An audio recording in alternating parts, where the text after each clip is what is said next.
تو میرا رب کہہ رہا وقفر، لوگوں کی بدتمیزی کے آگے ذبح ہو جا، لوگوں کی بد اخلاقی کے آگے ذبح ہو جا. یہ مت کہہ کہ میں کتنا صبر کرتا، میں کتنا حوصلہ کرتا، میں کتنا چپ رہتا، میں بھی تو انسان ہوں، میرے اندر بھی تو دل ہے. وقفر، اپنے پر پھیلا کے ان کی ہر بدتمیزی کو سہتا جا، ان کی ہر بد اخلاقی کو سہتا جا، ان کی ہر دل آزاری کو سہتا جا، سہتا جا. بس یہی تیرا کام ہے. قربان جاؤں، قربان جاؤں. اتنے عالی اخلاق کے باوجود اللہ اتنی تاکید کے ساتھ حکم سناتا ہے کہ اپنے پر پھیلا دے، زخمی پرندے کی طرح ذبح ہونے کے لیے تیار ہو جا. ان کی ہر بدتمیزی کے آگے آہ نہ کر لبوں کو سی، عشق ہے دل لگی نہیں، سینے پہ تیر کھائے جا، آگے قدم بڑھائے جا، یعنی زبان حال سے کہہ دے کہ ہاں ستائے جا. وہ یہ کرتا ہے، وہ یہ کرتی ہے، اسے یہ نہیں آتا، اسے یہ نہیں آتا، اسے وہ یوں سناتی ہے، وہ یوں سناتا ہے، وہ یوں کرتی ہے، وہ یوں کرتا ہے. یہ آج کے اخلاق ہیں. کوئی آنکھ ایسی نہیں ہے جو خوبیاں ڈھونڈے. جس آنکھ کو دیکھو اس میں دوربینیں فٹ ہیں عیب پکڑنے کے لیے. کاش کوئی آنکھ ہوتی جو خوبیاں دیکھتی، کوئی زبان ہوتی جو خوبیاں بولتی. ہائے ہائے، اللہ درجے بلند کرے سعید احمد خان رحمت اللہ علیہ. مولانا سعید احمد خان، ایک شخص میری زندگی میں آیا، یہ سارا مضمون میں اس کی صحبت سے سمجھا ہوں، کتابوں سے نہیں سمجھا. مجھے کتابیں زبانی یاد تھیں، میں کتابوں کا حافظ تھا، لیکن اللہ کی قسم میں مضمون کتابوں سے نہیں سمجھا. یہ میں اس بندے کی صحبت سے سمجھا کہ اخلاق سیکھنے پڑتے ہیں. اخلاق سیکھنے کی چیز ہے، یہ پڑھنے سے نہیں آتے، یہ پڑھانے سے نہیں آتے. ممکن ہے بخاری پڑھانے والا بد اخلاقی کے انتہا پر ہو، بخاری پڑھنے والا بد اخلاقی کے انتہا پر ہو، کہ یہ چیز پڑھنے سے نہیں آتی، سیکھنے سے آتی ہے. پڑھا، کتابیں زبانی یاد کی، چٹائیوں کے ساتھ سل کے بیٹھ کے پڑھا، نہیں سمجھ میں آئے. ایک ہستی کو دیکھا، ایک اخلاق والے کو دیکھا، اس کے ساتھ چند صبحیں گزری، چند شامیں گزری جو میری زندگی کا سب سے قیمتی اثاثہ ہیں. تو پھر مجھے پتا چلا کہ اخلاق کسے کہتے ہیں، اور اخلاق بھی سیکھنے کی چیز ہے، اور اخلاق ہی انسانیت کا نام ہے. بد اخلاقی ہے تو انسانیت نام کی شے کوئی نہیں. میرے رب کو زیادہ تسبیحات کی ضرورت نہیں ہے. یوں ممبر پہ بیٹھ کے لمبی تقریروں کی میرے رب کو زیادہ ضرورت نہیں ہے. بچھ جاؤ، پٹ جاؤ، مٹ جاؤ، لٹ جاؤ، اور اللہ کے دربار میں اونچا مقام پالو. لوگوں کی سہنا سیکھ لو، لوگوں کے زخم سہنا سیکھ لو، لوگوں کی لگائے ہوئے نشتر، لوگوں کے لگائے ہوئے زخم چھوڑ دو رسنے کے لیے، چھوڑ دو گھاؤ بننے کے لیے، چھوڑ دو انہیں گہرا ہونے کے لیے. یہ جتنے گہرے ہوں گے اتنا تم اللہ کو محبوب نظر آؤ گے. تو بچا بچا کے نہ رکھ اسے، تیرا آئینہ ہے وہ آئینہ کہ شکستہ ہو تو عزیز تر ہے نگاہ آئینہ ساز میں. اسے ٹوٹنے دو، اسے ٹوٹنے دو.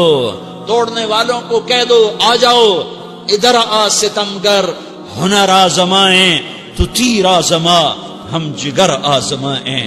لوگوں کو بولنے دو، عورتوں کو بولنے دو. تم سنتی جاؤ اور سہتی جاؤ اور پیتی جاؤ اور اف نہ کرو اور آہ نہ کرو. تم وقت کی رابعہ بصری ہوگی، تم وقت کے جنید بغدادی ہوگے. بڑے بڑے مجاہدوں والے اور بڑے بڑے بڑے بڑے عبادات والے، بڑے بڑے عبادات کے قطب مینار، اللہ کی قسم تمہاری گرد نہیں چھو سکتے، تمہاری گرد کو نہیں پا سکتے. تمہیں پہنچنا تو کہاں ہے، تمہاری گرد کو بھی نہیں پہنچ سکتے ہیں. اگر تم اپنے اخلاق قابو کر لو، اپنی زبان پہ قابو کر لو، لوگوں کی دل آزاری پہ چپ رہنا سیکھ لو، لوگوں کی تکلیف پر چپ رہنا سیکھ لو، اور لوگوں کی بدتمیزی پر چپ رہنا سیکھ لو، اور برے سے اچھا بننا سیکھ لو، برے کے سامنے مسکرانا سیکھ لو، تانے سن کر بھی مسکرانا سیکھ لو، تو تمہیں زیادہ نفلوں کی ضرورت نہیں پڑے گی. تمہیں لمبی لمبی تہجد کی ضرورت نہیں پڑے گی. تم وہاں پہنچو گے جہاں کوئی نہ پہنچ سکے گا. تم ادھر جاؤ گے جہاں کوئی نہ جا سکے گا. تمہارے مقامات کو کوئی پا نہ سکے گا آخرت میں، نہ دنیا میں نہ آخرت میں. اپنے اخلاق بناؤ. اپنی آخرت کو بنانا ہے تو اس نفس کو پاکیزہ کرو. یہ نفس پاک ہوتا ہے دو باتوں سے، ایک عبادات سے، ایک اچھے اخلاق سے. اور یہ غلیظ ہوتا ہے، ناپاک ہوتا ہے عبادات کو چھوڑنے سے اور بد اخلاقی کا شکار ہونے سے. بد اخلاقی سب سے بڑی غلاظت اور کبیرہ گناہ سب سے بڑی غلاظت ہے، اور عبادات سب سے بڑی خوراک ہے، سب سے بڑی پاکیزگی ہے. اچھے اخلاق سب سے بڑی خوراک ہے، سب سے بڑی پاکیزگی ہے. گناہوں کا چھوڑ دینا سب سے بڑی طہارت ہے. یہ کرو گے اللہ تمہیں چمکائے گا، تمہاری دنیا بھی بنائے گا، تمہاری آخرت بھی بنائے گا. یہ اخلاق سیکھنے پڑتے ہیں، عبادات کو سیکھنا پڑتا ہے. اللہ کے راستے میں جاؤ، اللہ کے راستے میں پھرو اور اپنے اخلاق بھی بناؤ، اپنا ایمان بھی بناؤ، اپنے کردار کو بھی بناؤ. اور مرتے دم تک یہ محنت کرتے رہو. کرتے کرتے موت آ گئی تو جو ادھورا پن ہے اللہ دور کر دے گا. جو ادھورا پن ہے اللہ دور کر دے گا. اور کوشش کرو 24 گھنٹے کی زندگی میں اس زبان پہ خیر کے سوا کچھ نہ نکلے. تم بے شک فرض نماز پڑھو، تسبیحات مسنون نہ پڑھو، تو لمبے ذکر نہ کرو، لمبے قرآن نہ پڑھو، لمبے نفل نہ پڑھو. میری ایک مان لو، یہ زبان پہ قابو پالو. اس زبان کو بند کرنا سیکھ لو. اسے ہونٹوں تلے، اسے دانتوں تلے دبانا سیکھ لو. یہ ہونٹوں کے در بند کرنا سیکھ لو.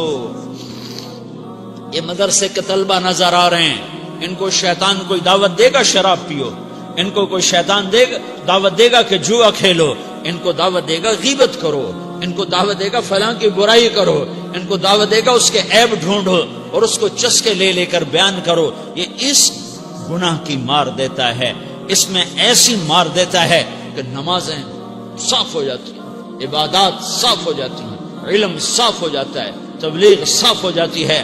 ہمارے استاد مولانا زار شاہ صاحب رحمت اللہ علیہ ہمیں فرمایا کرتے تھے، جب وہ کبھی غیبت کی نفرت بٹھاتے تو فرمایا کرتے تھے تم سب سے زیادہ کمائی کرنے والا طبقہ ہو طلبۃ العلم، لیکن ایک بول بول کر ساری کمائی پہ پانی پھیر دیتے ہو.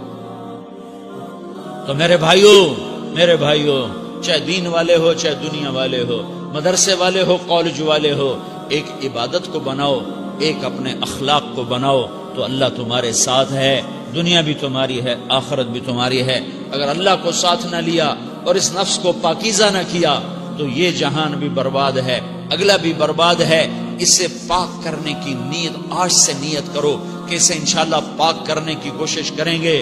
تو نیت کرتے ہو سارے کہ اسے پاک رکھنا ہے. کبھی کوئی دھبا لگ جائے لگتا رہے گا انسان جو ہے تو فوراً دھونے کی، جیسے کرتے پہ دھبا لگ جائے تو فوراً دھونے کی کوشش کرتے ہیں، اسے دھونے کی کوشش کرو.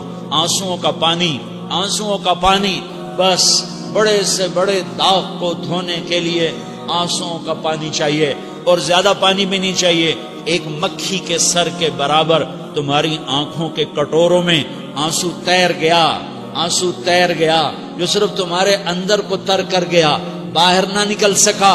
تمہاری آنکھ اتنی بخیل ثابت ہوئی کہ تمہیں آنسو کا ایک قطرہ نہ دے سکی، لیکن اتنا دے دیا کہ تمہارے کنارے بھیگ گئے. تو تمہارے بڑے بڑے داغ اللہ دھو کے صاف کپڑا تمہیں ہاتھ میں پکڑا دے گا، تمہارے ہاتھ میں پکڑا دے گا. تو جب ہو جائے توبہ کرو، جب ہو جائے آنسوں سے صاف کرو. آنسو نہیں نکلتا تو آہوں سے صاف کرو. تمہاری آہیں بھی اسے صاف کر دیتی ہیں، تمہارے آنسو بھی اسے صاف کرتے ہی کرتے ہیں، تمہاری آہیں بھی اسے صاف کر دیں گی. تم کہتے ہو جی دل بڑا سخت ہے، آنسو نکلتا ہی نہیں، تو تم کچھ آہ ہی بھر دو اللہ کے آگے، تو وہ بھی تمہیں کہاں سے کہاں پہنچا دے گی. تو میرے بھائیو اس کی نیت کرتے ہو نا، پچھلی پر توبہ کرو، پچھلی پہ توبہ کرو، پچھلی پر توبہ کرو، اگلی صحیح گزارنے کی نیت کرو. تو توبہ کی بھی نیت کرتے ہو تو کہو یا اللہ میری توبہ، پھر کہو یا اللہ میری توبہ، پھر کہو یا اللہ میری توبہ.